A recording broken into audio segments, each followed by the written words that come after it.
작년 이맘때쯤 하나님께서 저희 가정에 새로운 생명을 허락해 주셨습니다. 얼마나 사랑스러운지 기쁨으로 잠을 설치며까지 아이를 돌보았던 기억이 납니다. 1년의 시간을 돌이켜보면 아이를 키우고 돌보는 일에 얼마나 큰 부모의 사랑이 필요한지를 깨닫게 되는 시간이었습니다. 먹는 것부터 시작해서 싸는 것, 씻는 것, 자는 것까지 작은 것 하나하나도 부모 없이는 아무것도 할 수 없는 아이에게 부모의 사랑이 반드시 필요하다라는 것을 깨닫게 된 것입니다. 그래서 사람들은 부모의 사랑은 위대하다라고 이야기하는 것 같습니다. 그런데 이러한 부모의 사랑보다 더 크고 깊고 위대한 사랑이 있습니다. 그것은 바로 하나님 아버지의 사랑입니다. 오늘 본문 1절입니다. 앞부분만 함께 읽어보도록 하겠습니다.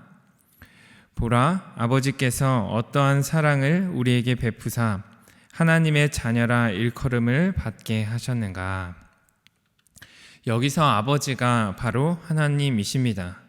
그렇다면 우리는 어떻게 하나님을 아버지라고 부를 수 있을까요? 요한복음 1장 12절에 이렇게 기록되어 있습니다.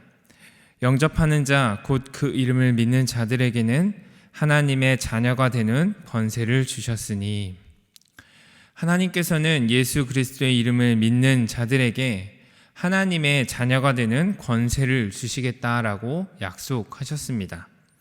그리고 실제로 그 약속으로 인하여 우리는 하나님을 아버지라고 부르며 살아갈 수 있게 된 것입니다.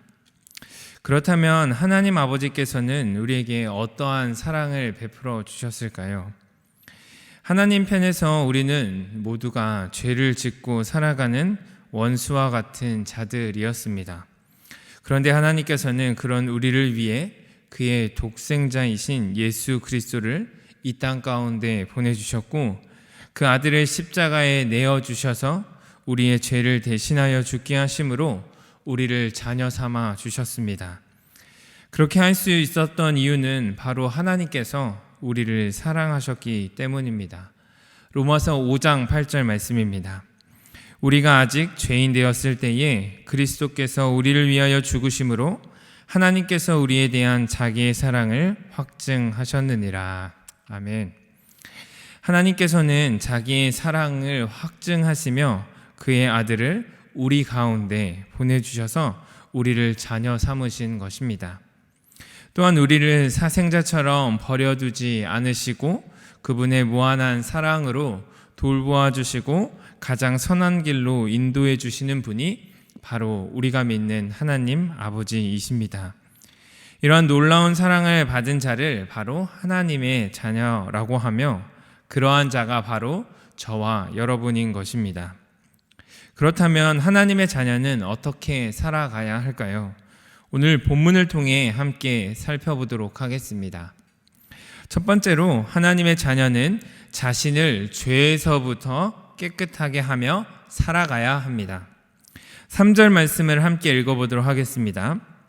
주를 향하여 이 소망을 가진 자마다 그의 깨끗하심과 같이 자기를 깨끗하게 하느니라.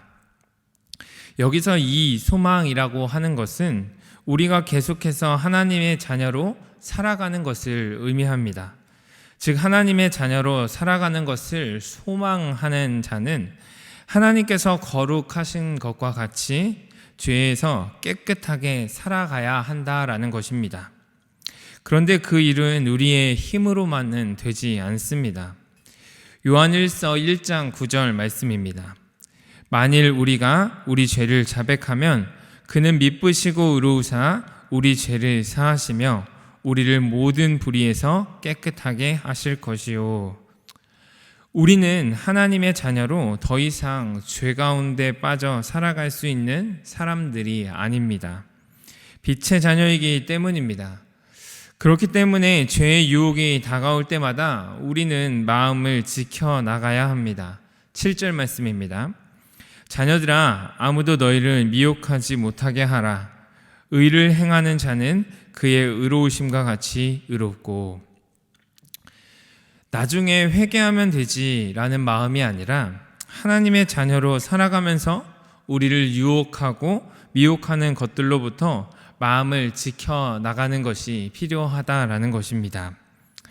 두 번째로 하나님의 자녀는 형제를 사랑하며 살아가야 합니다. 10절 말씀입니다. 이러므로 하나님의 자녀들과 마귀들의 자녀들이 드러나나니 무릇 의를 행하지 아니하는 자나 또는 그 형제를 사랑하지 아니하는 자는 하나님께 속하지 아니하니라. 하나님의 자녀라는 사실은 자연스럽게 형제 사랑으로 이어질 수밖에 없습니다. 왜냐하면 하나님의 자녀라는 새로운 관계 안에서 또 다른 관계가 형성되는데 그것이 바로 믿음의 형제 관계입니다. 우리는 각자 하나님께서 허락하신 다른 부모님의 돌봄 아래에서 성장하며 살아가지만 그리스도 예수로 인하여 전에는 남이었던 사람들이 한 형제요 한 자매가 된 것입니다. 그렇게 우리는 주변의 형제 자매를 사랑으로 돌보아야 하고 서로 사랑해야 하는 것입니다. 말씀을 정리하도록 하겠습니다. 하나님께서는 그분의 사랑으로 독생자이신 예수 그리스도를 통하여 하나님의 자녀가 될 수 있는 특권을 허락해 주셨습니다. 그렇게 우리는 하나님의 자녀답게 죄의 유혹과 미혹 속에서 마음을 지키고 또 회개함으로 깨끗하게 살아가야 합니다. 그리고 하나님의 자녀로 새롭게 맺어진 가족관계 안에서 주변의 형제 자매를 사랑하며 살아가야 합니다. 금광의 모든 성도님들도 하나님의 자녀의 그 특권 안에서 그 사랑을 마음껏 누리고 또 주변 사람들을 마음껏 사랑하는 그런 삶을 살아가시길 주님의 이름으로 축원합니다. 함께 기도하도록 하겠습니다.